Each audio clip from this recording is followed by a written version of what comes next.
Hello friends, welcome back to my channel. मैं doctor Priyanka Yadav और आज हम बात करने वाले हैं यदि आप लोग भी प्रेगनेंसी प्लान कर रहे हैं और आपकी प्रेगनेंसी नहीं रुक रही है तो उसके दो मेन कारण होते हैं। एक रहता है वाइफ के अंदर कुछ दिक्कत होती है, जैसे उसके बच्चेदानी में कोई दिक्कत हो या ट्यूब्स में कोई दिक्कत हो या हार्मोनल इम्बैलेंस हो या फिर वहाँ पे उसकी अंडे नहीं बन रहे हैं। वाइफ की कुछ ये दिक्कत रहती है जिसके चलते प्रेगनेंसी रुकने में परेशानी आती है। वैसे कुछ दिक्कत हस्बैंड में रहती है, जैसे कि हस्बैंड के काउंट कम होना। काउंट ठीक होते हैं लेकिन कभी कभी मोटिलिटी ठीक नहीं होती है, इन्फेक्शन रहता है हस्बैंड को, एग्लूटिनेशन पॉजिटिव आता है, क्लम्पिंग पॉजिटिव आती है, तो ये हस्बैंड के रिपोर्ट में दिक्कत होती है। और अभी अभी ये जो यहाँ पर हस्बैंड की दिक्कत जो बढ़ती जा रही है वो है ओव्यूलेशन टाइम पे स्पेशली रिलेशन नहीं रख पाना। रिलेशन रख पाते हैं तो टाइमिंग बहुत ही कम हो जाता है, तो जो स्ट्रेस बढ़ता जा रहा है स्पेशली पोस्ट कोविड ये दिक्कत बहुत ज़्यादा बढ़ गई है कि यहाँ पे रिलेशन रखने में हस्बैंड को दिक्कत आती है। 10 में से 8 हस्बैंड को मुझे ये दवाइयाँ देनी पड़ती है, ये दिक्कत बहुत ज़्यादा बढ़ रही है। तो यदि आपके हस्बैंड में भी ये दिक्कत है जहाँ पे उसके रिलेशन नहीं बन रहे हैं या टाइमिंग कम है या उसकी रिपोर्ट्स आप कराते हैं उस रिपोर्ट में किसी भी तरह की दिक्कत आती है, तो हस्बैंड की दिक्कतों के लिए क्या किया जाए। उसके लिए होम्योपैथिक मेडिसिन बहुत ही अच्छे से काम करती है, तो होम्योपैथिक मेडिसिन भी आज इस वीडियो में हम डिस्कस करने वाले हैं। तो ये वीडियो आखिर तक देखते रहिएगा। वीडियो अच्छा लगे तो उसको लाइक एंड शेयर कर दीजिएगा। अभी तक सब्सक्राइब नहीं किया चैनल को तो कर लीजिए, आपके लिए बिल्कुल ही फ्री है। तो चलिए शुरू करते हैं हस्बैंड की मोस्ट कॉमन प्रॉब्लम्स और उसकी ट्रीटमेंट क्या है। तो सबसे पहले बात कर लेते हैं हस्बैंड की कौन सी रिपोर्ट करानी जरूरी होती है। तो यहाँ पे हस्बैंड की मेन रिपोर्ट होती है सीमेन एनालिसिस यानी कि वीर्य की रिपोर्ट। और वो कब करवानी चाहिए? देखो यहाँ पे बहुत सारे कपल ऐसे होते हैं जो प्रेगनेंसी प्लान करते हैं, पहले वाइफ की रिपोर्ट करते हैं, उसको ठीक कराते हैं, उसकी ट्रीटमेंट करते हैं, लेकिन हस्बैंड की रिपोर्ट नहीं करा रहे हैं। तो उन लोगों को मेरी रिक्वेस्ट है कि जैसे आप ट्रीटमेंट शुरू करें तुरंत ही हस्बैंड की भी एक रिपोर्ट करवा लीजिए। ऐसा नहीं है कि वाइफ में दिक्कत है तो हस्बैंड में दिक्कत नहीं होगी, दोनों की साथ में दिक्कत होगी, उसको साथ में ट्रीट करेंगे तो बहुत ही जल्दी से रिजल्ट मिल जाएगा आपको। तो हस्बैंड की सीमेन एनालिसिस रिपोर्ट आपको करवानी है। अब उसका टाइमिंग भी बहुत ज़्यादा इंपॉर्टेंट है, यानी कि आज आपको बोला गया डॉक्टर ने रिपोर्ट कराने को तो आज के आज आप नहीं करा पाएंगे, उसके लिए 3 दिन का गैप होना ज़रूरी है। यानी कि 3 दिन तक आप लोगों ने रिलेशन ना रखा हो, 3 दिन तक हस्बैंड ने अपने आप सीमेन बाहर ना निकाला हो, यानी कि 3 दिन तक सीमेन बॉडी से बाहर ना निकला हो, उसके चौथे दिन आप ये टेस्ट करा सकते हैं। अब टेस्ट का रिजल्ट होता है, उसमें क्या क्या चीज़ें आपको देखने को रहती है। तो सबसे पहले मैंने बताया था काउंट कितना होना चाहिए, 15 से ऊपर होना चाहिए काउंट। यदि उससे कम है तो प्रेगनेंसी नहीं रुक सकती।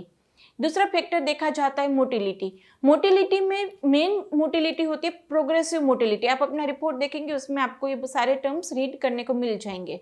प्रोग्रेसिव मोटिलिटी होती है 35 से 40 के आसपास चाहिए, तभी जाके प्रेगनेंसी रुक जाती है। यदि आपकी मोटिलिटी कम है यानी कि काउंट नॉर्मल है 60-70 काउंट ठीक है, लेकिन मोटिलिटी 5%, 8% या 10% है तो वो स्पर्म कोई काम के नहीं है, क्योंकि यहाँ पे मोटिलिटी क्या करती है, आपकी वजाइना से ऊपर फेलोपियन ट्यूब तक जाने की जो स्पीड रहती है, उसकी जो चलने की क्षमता होती है उसको मोटिलिटी बोलते हैं। अब आपकी मोटिलिटी ही ठीक नहीं होगी तो जो काउंट अच्छे है तो क्या होगा कि स्पर्म वजाइना में पड़े पड़े मर जाएंगे, ऊपर तक जा ही नहीं पाएंगे, तो प्रेगनेंसी कैसे रुकेगी।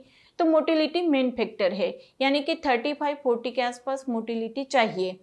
एग्लूटिनेशन पॉजिटिव होता है तो उसकी ट्रीटमेंट करना ज़रूरी होता है, क्योंकि एग्लूटिनेशन यदि पॉजिटिव होगा तो आप दोनों यानी कि अंडा और स्पर्म मिलने में भी दिक्कत आती है और रुकने के बाद अबॉर्शन रेट भी बढ़ जाते हैं। दूसरा रहता है लिक्विफिकेशन टाइम, यानी कि हस्बैंड का जो लिक्विड रहता है वो कितने टाइम पे वहाँ पे लिक्विफाइड होगा, जिससे वहाँ पे सेल्स जो रहते हैं, हस्बैंड के सेल्स रहते हैं, वो ऊपर तक जा पाए। यदि लिक्विफिकेशन टाइम आपका हाई रहेगा तो भी प्रेगनेंसी रुकने में दिक्कत आएगी।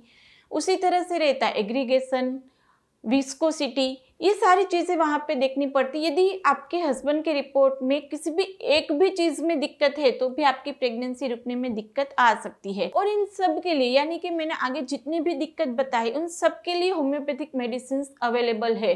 हस्बैंड को वहाँ पे यदि हस्बैंड अच्छे से दवाइयाँ लेते हैं तो हस्बैंड की रिपोर्ट को ठीक होने में, यानी इसकी काउंट, मोटिलिटी, लिक्विफिकेशन टाइम, एग्लूटेशन, किसी भी तरह की दिक्कत रहती है तो उसको ठीक होने में वहाँ पर 1 या 2 महीना लगता है।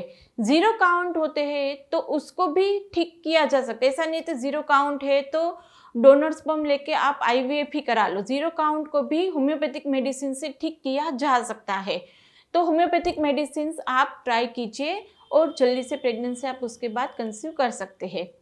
दूसरा रहता है, जैसे मैंने आगे बताया था, मेन दिक्कत रिलेशन रखने में दिक्कत आ रही है। अभी क्या होता है कि इनिशियल डेज में वहाँ पे सब चीज़ें ठीक थी, लेकिन जैसे ही प्रेगनेंसी प्लान करना शुरू किया रिलेशन रखने में दिक्कत आ रही है, या पूरा महीना अच्छे से रिलेशन रखते हैं लेकिन जब डॉक्टर बोलते हैं कि आपको इन दिनों में रिलेशन रखना है तब भी वहाँ पे दिक्कत आ रही है, तो इसको एंजाइटी के चलते दिक्कत आ रही है। और वहाँ पे होम्योपैथिक मेडिसिन बहुत ही अच्छे से काम करती है। ये दिक्कत ठीक हो जाती है विदिन 8 to 10 डेज, और वहाँ पे फिर रिलेशन भी आप रख सकते हैं, किसी भी तरह की दिक्कत नहीं आएगी। उसी तरह से एक दिक्कत ये रहती है कि रिलेशन के टाइम पे बाकी सारी चीज़ें तो ठीक रहती है लेकिन टाइमिंग बहुत ही कम है, तो उसके लिए भी होम्योपैथिक मेडिसिन आप ले सकते हैं।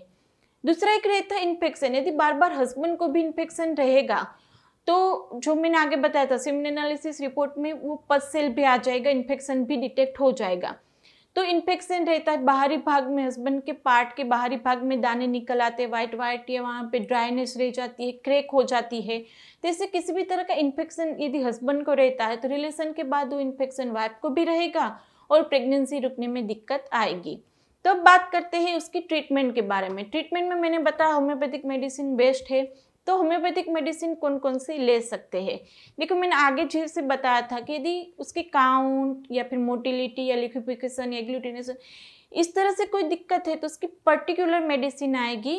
तो उसके लिए आप हमारी टेलीफोनिक अपॉइंटमेंट बुक करवा सकते हैं। टेलीफोनिक अपॉइंटमेंट बुक कराने के सारे डिटेल मैंने डिस्क्रिप्शन बॉक्स में रखा है, वहाँ पे व्हाट्सएप नंबर दिया गया है, उसमें इतना ही बोलना है मुझे आपकी अपॉइंटमेंट चाहिए, आगे मेरी टीम आपको गाइड कर देगी। यदि आपको वहाँ पे रिलेशन स्ट्रेस के चलते रिलेशन रखने में दिक्कत आ रही है तो आप आर्जेंटम नाइट्रिकम ले सकते हैं, या फिर एग्नस कैक्टस ले सकते हैं, यूहिम्बिनम ले सकते हैं, अश्वगंधा मदर टिंचर ले सकते हैं। तो उसके लिए होम्योपैथिक मेडिसिन बहुत अच्छे से काम करेगी। और उसके लिए भी यदि और कोई दिक्कत आ रही है तो मैंने जैसे आगे बताया, आप हमारी टेलीफोनिक अपॉइंटमेंट बुक करा सकते हैं। रिलेशन रखने में कोई दिक्कत आती है, टाइमिंग में कोई दिक्कत आती है तो उसकी भी स्पेसिफिक होम्योपैथिक मेडिसिन आपको मिल जाएगी, वो दिक्कत भी ठीक हो जाती है। तो रिलेशन टाइम आते आते आपकी दवाइयाँ चालू हो जाएगी, तो उस टाइम पे भी आप रिलेशन रख के उस महीने भी कंसीव कर सकते हैं। और भी आपकी कोई क्वेरी हो और कुछ आपको पूछना हो तो आप हमें नीचे कमेंट बॉक्स में पूछ ही सकते हैं। वीडियो अच्छा लगे तो उसको लाइक एंड शेयर कर दीजिएगा। अभी तक सब्सक्राइब नहीं किया इस चैनल को तो कर लीजिए, आपके लिए बिल्कुल ही फ्री है। तो चलो फ्रेंड, फिर जल्दी से मिलेंगे नए वीडियोस के साथ। तब तक के लिए stay healthy, stay happy, bye.